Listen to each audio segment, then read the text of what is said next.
अलैहिस्सलाम ने इरशाद फरमाया कि बेशक अल्लाह तबारक व तआला के बाज़ ऐसे फरिश्ते हैं जो हर वक्त गश्त करते रहते हैं, घूमते फिरते रहते हैं, वो पूरी दुनिया का विज़िट करते रहते हैं हर वक्त।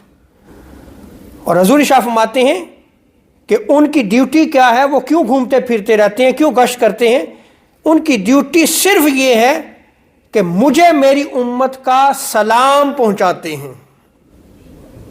सो आका अलैहिस्सलाम का उम्मती कहीं पे भी हो, जब हजूर पे सलाम पेश करता है तो वो फरिश्ते सलाम लेके हजूर की बारगाह में पेश हो जाते हैं।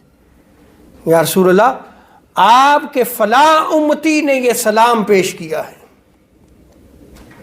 तो वो उम्मती भी किस कदर खुश नसीब है जो मोहब्बत से हजूर की बारगाह में सलाम पेश करता है और फरिश्ते उस सलाम को लेके हजूर की बारगाह में चले जाते हैं और हजूर अलैहिस्सलाम को वो सलाम पेश किया जाता है।